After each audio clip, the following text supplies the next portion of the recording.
Hello, YouTubers, and welcome to episode 634 of the Daily Comic and Collectible.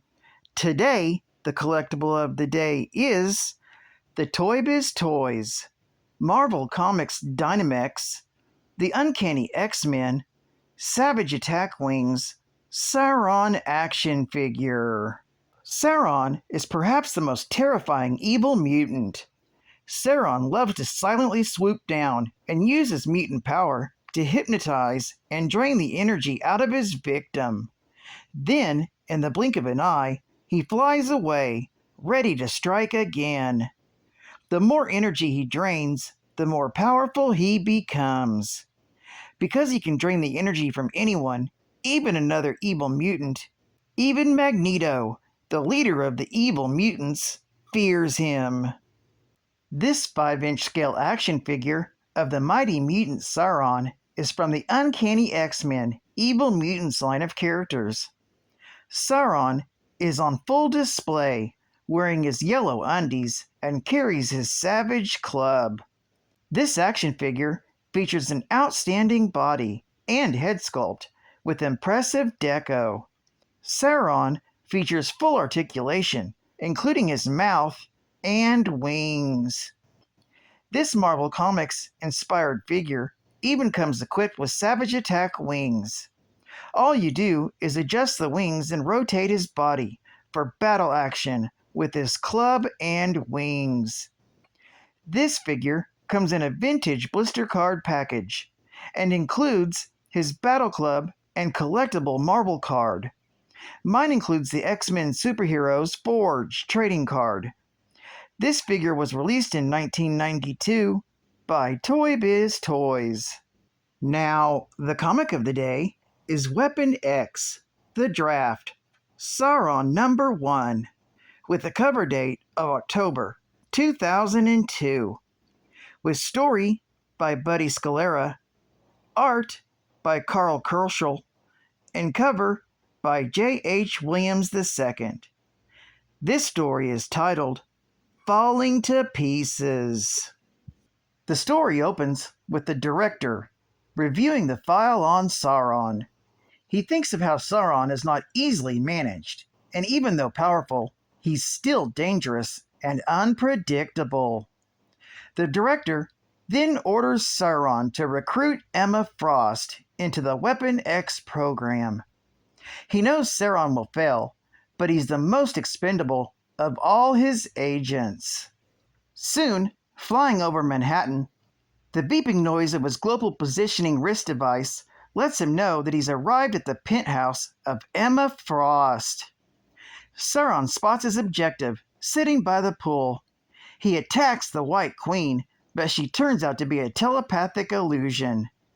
Emma mocks Sauron and notices how he's changed. He's less intelligent than he used to be, and he seems to have lost his hypnotic powers. Sauron yells that the director's responsible for his changes and attacks Emma, but his claws bounce off her diamond-hard skin. Emma is concerned about the damage done to her apartment and tells Sauron to ask her how's business. And he repeats the question. She replies that business is great and she can now write off their meeting as a business expense. The White Queen asks Sauron why he's trying to kill her, and he explains he's not there to murder her, but to recruit her for the program. Fortunately, she declines, and uses her telepathic powers to put Sauron in a trance. When he wakes up, Sauron finds himself flying over Australia, close to his Plan B mutant's location. The target is named Jack, and he's watching a soccer game on TV in his trailer, when Sauron suddenly rips the roof off. He enters the trailer and wonders where the mutant is, as Jack is no longer there. Sauron wonders if Jack is a teleporter instead of a telepath, and he fails to notice Jack sneaking up behind him. Jack hits him over the head with a spade, not once but twice, and runs away to his truck, accompanied by his dog. However, before they reach the truck, Sauron destroys it. He also hits Jack's shoulder, and instead of blood and raw flesh, The wound looks like it's made of stone. Jack pulls a lighter and ignites the fuel on the truck. Sauron, still among the remains of the truck, is caught in the explosion and gets engulfed by a fireball. Yet he survives and emerges from the flames unharmed. He chases after Jack and, grabbing him by his taloned feet, accidentally cuts off Jack's right hand. Again, there's no open wound, but solid rock instead of flesh and bone. Jack wonders why he's attacking him, and finally Sauron tells him that he wants him to join Weapon X. On the way back to the base, Sauron and Jack stop in a forest for a rest. Jack explains his powers, a radar sense which alarms him of danger, and some telepathy. Sauron is unimpressed, but Jack points out that all he can do is fly and tear up things. Jack wonders what improvements the director will give him, but mentioning the director upsets Sauron. Jack notices that he struck a nerve, and suddenly his right foot falls off. Evidently, it happens whenever he uses his power too much. His joints become brittle, and he loses body parts. Showing Sauron his broken off foot, he asks Sauron to fetch him the duct tape out of his bag. However, Sauron takes it the wrong way. He doesn't know what duct tape is and thinks Jack is making fun of him.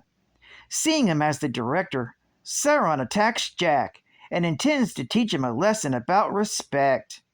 When he is finished, Jack is broken into many pieces. Sauron comes to his senses and is worried what the Weapon X staff will do when they find out that he has broken Jack. Later, Sauron arrives at the Weapon X compound with a box containing Jack's body parts. In the midst of the severed limbs and body parts are Jack's head and upper chest still intact. Jack tells them that Sauron said that they could fix him. Sauron gets locked up in solitary, and the director tells Jackson that Sauron should remain there for some time.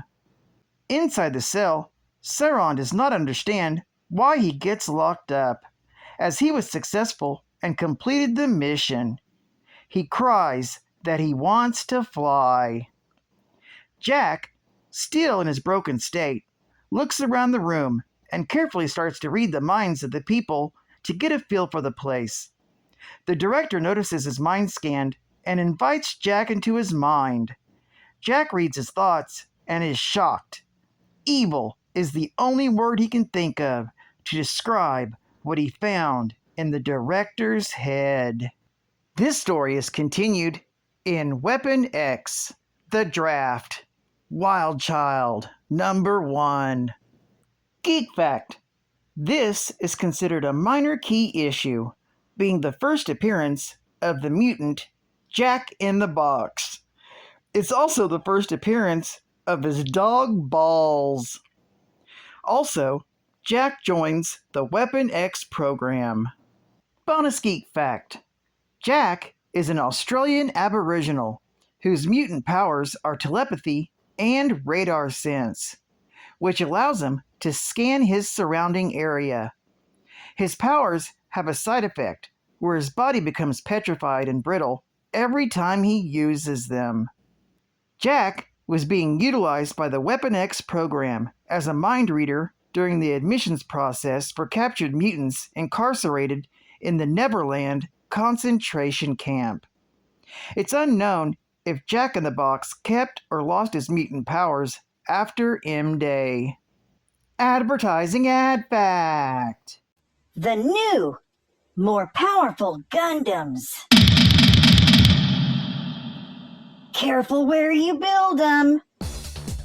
With more powerful weapons and near endless articulation, nothing is safe from G Gundam. Be sure to check out the entire Gundam line. 5 skill levels, up to 140 parts. Extra homeowner's insurance not included. Mobile Suit Gundam. What's your level of commitment? Only from Bandai. And final geek fact: Dr. Karl Lycos, also known as Sauron, was a brilliant Argentinian hypnotherapist. He also became a human pteranodon hybrid and would be conqueror of the savage land, a hidden refuge for dinosaurs nestled in the modern Antarctic. As a child, he was attacked by a mutated pteranodon and somehow became an energy vampire, forced to absorb the life energy from animals and humans to survive.